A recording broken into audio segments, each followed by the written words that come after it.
For sale is one of my 3 Sidewinder boats. This boat spent its entire life in Minnesota and Illinois. The project started in the fall of 2023 and finally hit the water on July 20th of this year, 2024. The old registration expired in 2016, and it's good to see it floating again. In the fall of 2023, the boat was delivered in an enclosed trailer and ready to be evaluated. From this point on, I'll show you how we replaced and repaired the transom with Cossa and how detailed and strong it really is. Unfortunately, transom was previously repaired and there was evidence of water intrusion into the transom. What looks like wide black tape on either side was a poor attempt at a fiberglass repair that extended up to the splash well. Since we had no idea what was under the previous repair and the top of the transom showed separation with cracking, it was decided to replace the transom from the outside. The blue arrows demonstrate the separation lines, and I put some additional lines just in case we decided to use the outer glass again and knew how to orient it back in place. Utilizing a 3-in-1 oscillating saw with a universal tip, a cut was made along the outline. We also utilized the existing cracks and then peeled it back.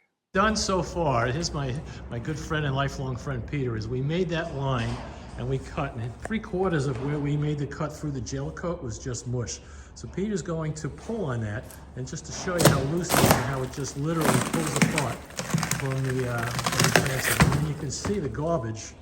I have no idea what this guy did in his previous repair, but you can see that wood is pretty much shot, and now we're going to take it down to see what we have on the inside.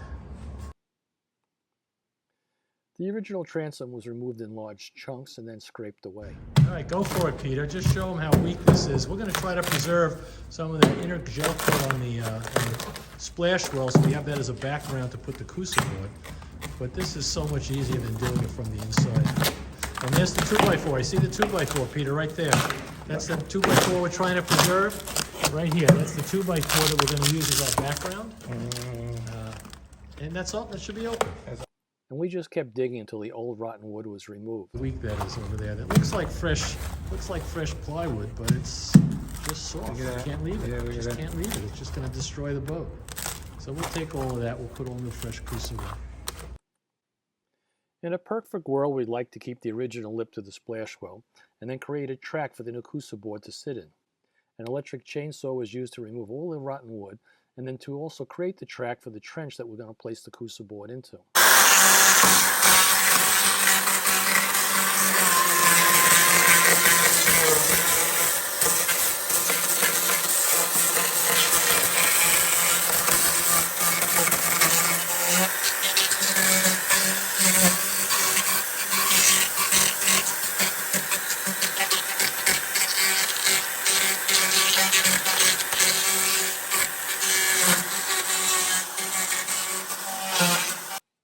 Here we have everything cleaned out and all the rotten wood removed. And here we have the exposed rotten wood removed, and now we just got to build it back up. The original 2x4 support that was fiberglassed in place was left, as well as the thin skin of material below it. Above the 2x4 you can see the bottom and the back of the splash well. The splash well on the top of the 2x4 will be used for additional support. Since the new transom will be glassed to the splash well, scraps of 1-inch Coosa board was fitted into the open space under the splash well and above the 2x4. I've outlined in red where the 1-inch Coosa board was placed. Any voids were filled in with a slurry of polyester resin and chopped matte fibers cut into little pieces to form a paste. Then a layer of fiberglass mat was placed, and then we used 2 pieces of 1.5-inch Coosa board and we fitted that into place. From a cardboard template, a 1/2-inch piece of Coosa board was traced and cut.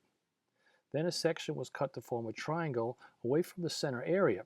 This allowed the Coosa board to fit into the track prepared on the sides and bottom. The black arrow shows a small gap that was also filled in with the resin chopped matte slurry paste. Then a second piece of 1/2-inch Coosa board was cut, but a triangular piece was placed on the opposite side away from the center. The white arrow is showing where the cut is, and the solid white line is parallel to that cut. Any voids again were filled in with the resin chopped matrix mix that was made into a slurry or paste. You can clearly see the gap was filled in with our homemade paste resin. We also used the original bolt holes that were in the 2x4 horizontal support to hold the pieces together so we didn't have to use clamp. The heads of the bolts were countersunk with a washer and then covered with the resin matte matrix paste. The Coosa was allowed to harden and then sanded smooth. After that, a layer of 1708 was placed over the Coosa board to really secure the transom. An attempt was made to place the original gel coat panel back in place. The image you are looking at is about 2/3 of the stain and wood that was removed from the inner surface. It was cleaned up, but the issue was the piece was so warped and had enough defects in the gel coat that it couldn't be used and really wouldn't save us any time or material. Once we abandoned the original outer shell, a layer of chopped matte was applied. To make sure this transom would never fail again, additional matte fiberglass was extended up along the side of the transom and the side of the boat. We also placed a few layers inside the boat along the transom and up onto the splash well on the sides of the boat as well. On top of that matte was a layer of 1708 that was extended along the sides of the boat on the inside and the outside. I purchased a can of Tiger Claw filler, which is filler that has fiberglass strands embedded in it to use as a fairing compound. But in hindsight, it was harder to sand and probably overkill for this application. Using a belt sander because it was so hard, I hooked up the vacuum and we started the finishing process. Classical polyester resin fairing compound was applied after to fill in the voids and low spots.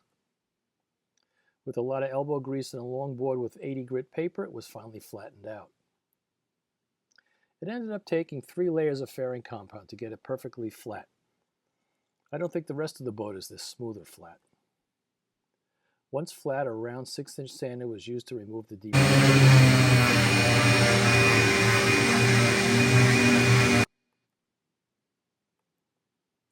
We watched a few other YouTube videos, and since we didn't have the ability to spray gel coat, it was painted on with a paintbrush and some foam brushes.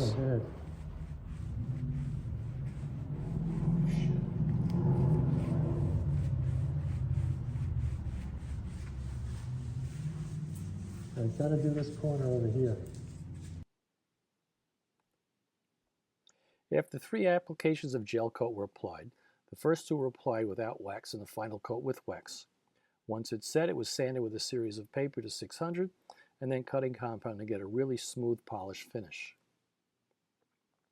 Utilizing the original holes in the splash well, along with a pre-drilled aluminum plate that I purchased, we used that as a guide to drill the rigging hole positions. Also, the original gel coat that we used as a template was then used again as a template for the stern tow hooks. It was a long but rewarding project. Really, how much would it cost to do a new Coosa transom? Certainly a lot more than my asking price for this boat. I hope you've enjoyed watching and learned something from watching this video. Please like, subscribe, and leave a comment. You have a great day today and every day.